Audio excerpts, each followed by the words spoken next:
లలితా సహస్రనామ స్తోత్రానికి వ్యాఖ్యానం చేశారు భాస్కర రాయల వారని. అప్పటి వరకు ఎవరూ చేయలేదు.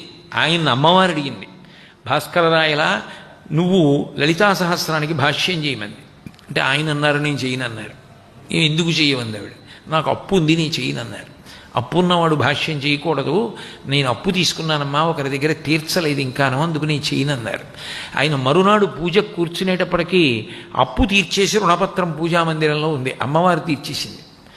ఆయన లలితా సహస్రానికి భాష్యం చేశారు. ఇప్పటికీ అదే ప్రమాణం. నన్ను ఎవరో ఇవాళ అడిగితే ఆ పుస్తకం పేరు వాళ్ళకి అదే చెప్పా, సౌభాగ్య భాస్కరం చదువుకోండి అమ్మా, అన్ని నామాలకే అర్థం తెలుస్తుంది మీకు, ముందు దాన్ని తెలుసుకోండి, ముందు తెలిస్తే బాగుంటుంది అని చెప్పాను. అది భాస్కర రాయల వారు అంత గొప్పగా చేస్తే సరస్వతీ కటాక్షం ఉన్నవారి మీద కూడా అసూయ ద్వేషాలు ఉంటాయి లోకంలో, ఉండకపోవడం ఉండదు. లక్ష్మీ కటాక్షానికి ఉన్నట్టే ఉంటుంది సరస్వతీ కటాక్షంలో కూడా.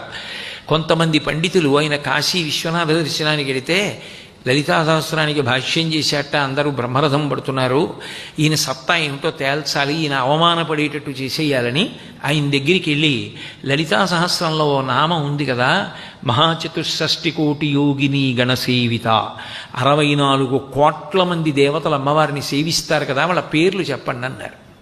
ఆయన అన్నారు, ఇవాళ సాయంకాలం చెప్తాను, మీ అందరూ అనుష్ఠానం